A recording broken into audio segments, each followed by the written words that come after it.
Aaron bumanat naman dito si Aaron. Tole ng banat dito ni Aaron. Si Pat Plaza kapit na kapit sa likuran. Grabe yung kapit dito ni Pat Plaza sa likuran ni Aaron. Sinuklian naman dito ni Pat Plaza. Dumikit naman ditong si Aaron. Pakalasan sila dito. Dapat sila dito ay magpapalitan sila dito ngayon dahil nag-ahabol sila dun sa ating harapan. Yun nga lang si Pat Plaza ayaw magkipagpalitan. Binanatan si Aaron pero di niya rin mapapakalas yan dahil isang pro yan. Sino kaya dito? Mabutan pa kaya dito si Gary Boy? Gary Boy dito umagwa dito si Gary Boy, si Kenneth dito sa kanan, umabol naman dito si Pat Plaza, umabol naman si Aaron. Remate nakagitgita pa sila dito si Aaron dito umahabol.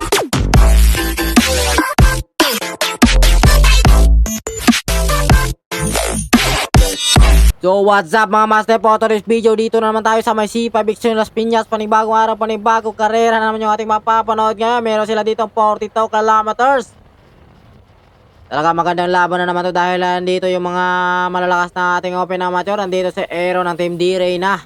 So isang pro at saka isang mga amateur yung kanyang kalaban. Kaya pagtutulungan nila dito si Aaron ngayon. So meron tayong nakakawala dito sa ating harapan. Kasama dito si Ronil at saka si MC. Kumakawala kagad sa ating peloton. Kakayanin kaya nilang maisa sa dyan dahil maaga pa, hanggang neutral lang muna dahil mahaba-habang ruta pa to. So mahirapan sa lead dito maituloy dahil malakas yung hangin at saka maaga pa talaga. Kumbaga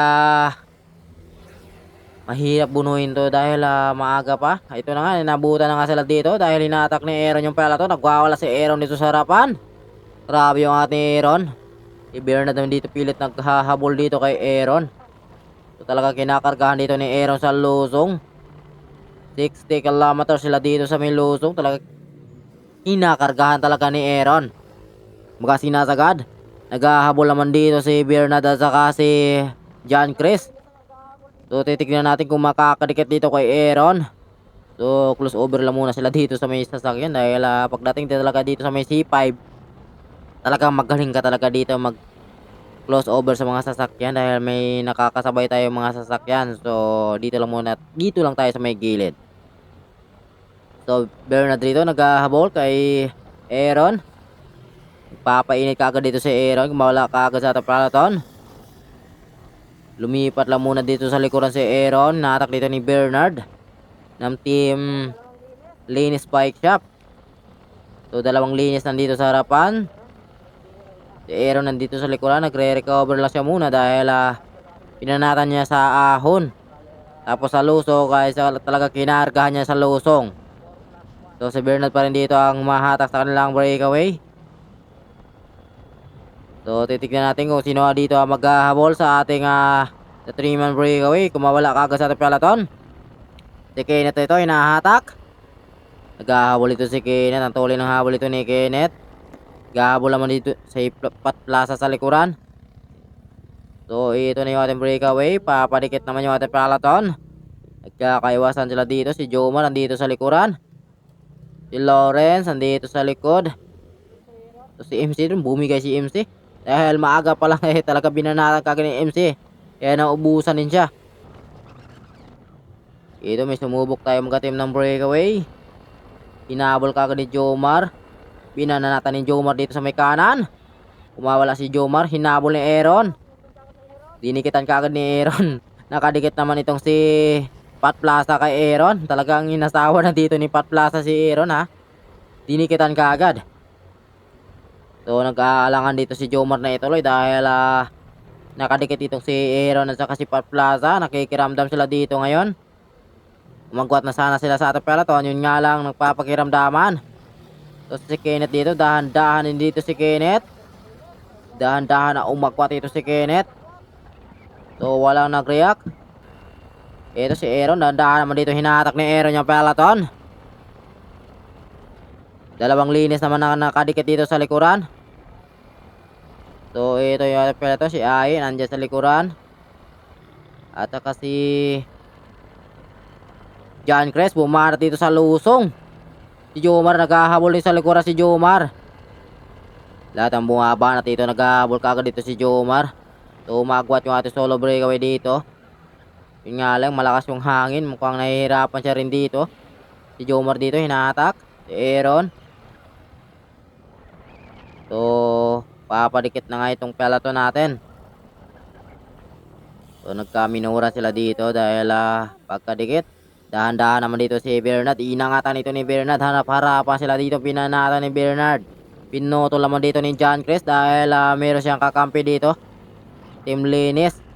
So si Jomar dito. Nagwawala naman dito si Jomar sa ating harapan. Hinatak dito ni Jomar para tumulin yung kanang peloton. Si Bernard dito mukhang naaalangan niya siya dito ituloy dahil hinatak ni Jomar yung ating peloton. Ito, pagkadikit sumukli naman itong si John Chris. Ang tuloy na sukli dito ni John Chris. Hinabol ng kagad ni Kenneth sa likuran. So nagpaiwan na si Bernard. Ito yung ating dalawa umagwat sa ating peloton. So naghahabol si Bernard sa likuran. Si Aye naghahabol. Si Kenneth dito nagpapalitan sila dito sa kanilang harapan. Umangat dito si Aaron sa kanan. Hinabol kagad ni Pat Plaza. Nagwawala dito si Aaron. Si Pat Plaza dito makakaligit pa kaya dito kay Aaron ang tuli ng habol. Dito na ating peleto kay Aaron. 59 kilometers per hour yung kanilang habol dito kay Aaron. Grabe si Aaron talagang binanatan. Dito banda sa may losong. So naghahabol si Pat Plaza sa harapan. Si Gary dahan-dahan bumubungad sa harapan. Napuputol. Si Patrick andito. Kaya pa kaya makakausa dito ngayon. So tatlo magwa dito. Kasama dito si Aye. Si Eram saan talaga dito na naghahabol sa ating breakaway. Talaga tinatsaga dito ni Aaron na makakawala sila dito. Pinagtutulungan dito si Aaron ng mga team Linis. Dahil alam nila si Aaron ay talaga malakas. Yan, kailangan nilang pagtulungan yan. Inangatan dito ni Jomar. Sinalubong kagad dito ni Aaron naman. Antulin dito si Jomar. 59. 58 kilometers per hour. Si Aaron dito kapit na kapit din dito sa likuran. Ito kay Jomar. Bumuka si Jomar. Nililingon yung ating peloton kung naghahabol ba. So pantaya sila dito. Walang trangkuhan. Yung ating peloton nandyan na rin sa likuran. Papadikit na rin. Pero yung ating dalawang breakaway dito, tuloy-tuloy na yung ating dalawang breakaway. Palitan sila dito sa kanilang breakaway. Si John Chris at saka si Kenneth. Ito yung ating peloton. Inangatan ni Gary yung ating peloton. Para tumulin. Umagwat na nga yung ating dalawa dito. Si Lawrence na dito. Dahan-dahan din na hinahatak dito na makakalikit dito sa ating dalawa. Nagpapakiramdaman sila dito. Inaantay nila dito gumalaw dito si Jomar at saka si Aaron. So binabantayan talaga nila dito. Ito si Gary, si Aye. Papayutong sila dito. Dito yung kanilang U-turn. So bigayan lang talaga dito sa may U-turn para safe din natin yung laro. So kumbaga ito tune up race lang naman to mga idol. Kumbaga ensayo lang talaga. Nag-i-ensayo dito sila sa may C5. Si Aaron dito sa kanan. Sinundan kaagad dito ni Pat Plaza. Si Gary nasa harapan, dahan-dahan na umagwat. Wala naghabol sa ating solo.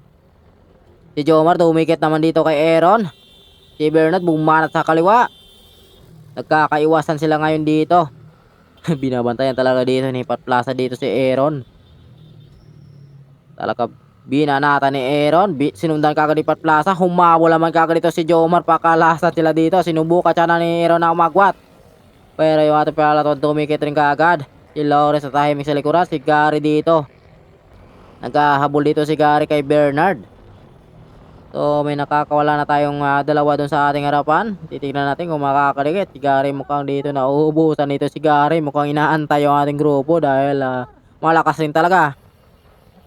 Time first daw kami ni Gary. Time out muna, time out. Eto na si Jomar. Binanatan nito ni Jomar. Antolan si Aaron. Dumikit din kagad si Aaron. Si Pat Plaza dumikit din kagad sa likuran. Talagang ubos kung ubos talaga. Si Aaron bumanat naman dito. Si Aaron tole ng banat dito ni Aaron. Si Pat Plaza kapit na kapit sa likuran. Grabe yung kapit dito ni Pat Plaza sa likuran ni Aaron. Sinuklian naman dito ni Pat Plaza. Dumikit naman ditong si Aaron. Pakalasan sila dito. Dapat sila dito ay magpapalitan sila dito ngayon dahil nag-ahabol sila dun sa ating harapan. Yun nga lang si Pat Plaza ayaw magipagpalitan. Binanatan si Aaron pero di niya rin mapapakalas yan dahil isang pro yan. Kumbaga malakas yan. Kaya hinatak dito ni Aaron. Nubukan sana ni Pat Plaza na pakalas si Aaron pero di niya rin mapapakalas dahil malakas din yan. So nakamotor pacing dito si Pat Plaza kay Aaron. Talaga hinahatak dito ni Aaron. Kung saan dito naghahabol si Aaron sa ating dalawang breakaway. Pinagtutulungan sila dito ng mga team linis. Pro versus amateur tayo ngayon dito. So nag-aantay dito si Aaron, napapalit si Pat Plaza. Yun nga lang, di papalit dahil meron siyang kakampi sa harapan. Meron tayo solo dito naghahabol. Si Lawrence dito, nakatagilid na yung ulo dito ni Lawrence. Talagang pinipiga dito ni Lawrence na makakadikit. So nakadikit na nga ito si Lawrence. Si Aaron pa rin dito, persahan na hinahatak yung kanilang second group dito. Persahan talaga niyang hatakin yan para makakadikit dun sa ating dalawang breakaway. Si Pat Plaza rito, nakapit dito sa likuran ni Aaron. Na yung choice dito si Aaron. Dahil hindi papalit itong si Pat Plaza dahil meron siyang kakampi dun sa harapan. Talagang nagpupursige na hatakin ito si Aaron dahil meron tayong breakaway dalawa dito. Si Kenneth at saka ito si John Chris na team linis. Mga climber to. So titignan natin kung kaya nilang tiisin to hanggang finish line. Si John Chris dito sa harapan, si Kenneth dito sa likuran. Swapping lang yung kanilang ginagawa dito sa kanilang breakaway. 35 to 36 kilometers per hour yung kanyang ginagawa dito sa may ahon. Malakas umahon to si John Chris. 40. Talaga pinipika dito ni Kenneth para makakapit din dito kay John Chris. Palitan na sila dito. So ito na yung ating checking group. Malapit na makakadikit. Talaga hinatak talaga dito ni Aaron na makakadikit sa ating dalawang breakaway. Si Lawrence nandito sa likuran. Kapit na kapit naman ito si Pat Plaza dito kay Aaron. So malapit na makakadikit na nga itong tatlo. Kung makakadikit man to ay meron tayong 5-man breakaway. So dito lang muna tayo sa may breakaway. Wala na yung ating peloton, nagsikulasan na sila doon. So meron tayong naghahabol na isa, si Gary. So titignan natin dito si Gary kung makakadikit dito sa ating 5 breakaway. So ito na, nakadikit na nga ito. 5-man breakaway na tayo. Biglang binanatan dito ni Aaron. Ang tuloy ng banat dito ni Aaron. Kumapit naman kagad dito si Pat Plaza. Pagkadikit ay sumukli si Aaron. Ang tuloy ng sukli ni Aaron. Pero si Pat Plaza hindi talaga pumapalit. Nag-aantay dito na papalit. Si Aaron, yung ngala, binuka ni Aaron. Hindi talaga nagpalit dito si Pat Plaza. Talaga nakamotor pacing talaga dito si Pat Plaza.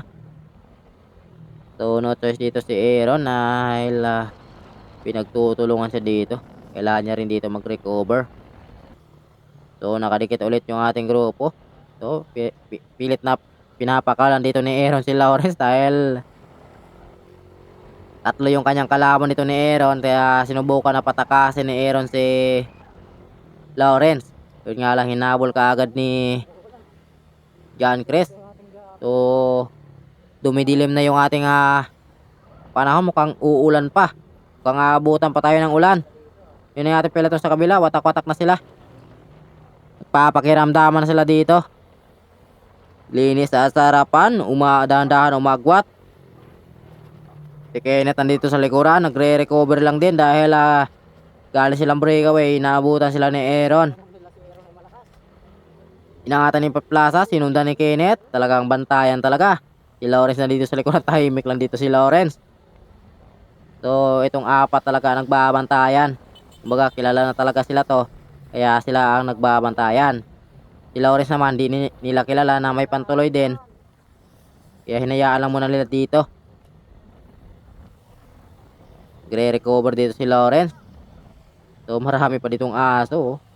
Asong gala yata to. Ang dami Kilawin siguro yan. Kilawin. Ito si Lawrence, binanata sila dito ni Lawrence. Naku, naisa sila dito ni Lawrence na nalingat.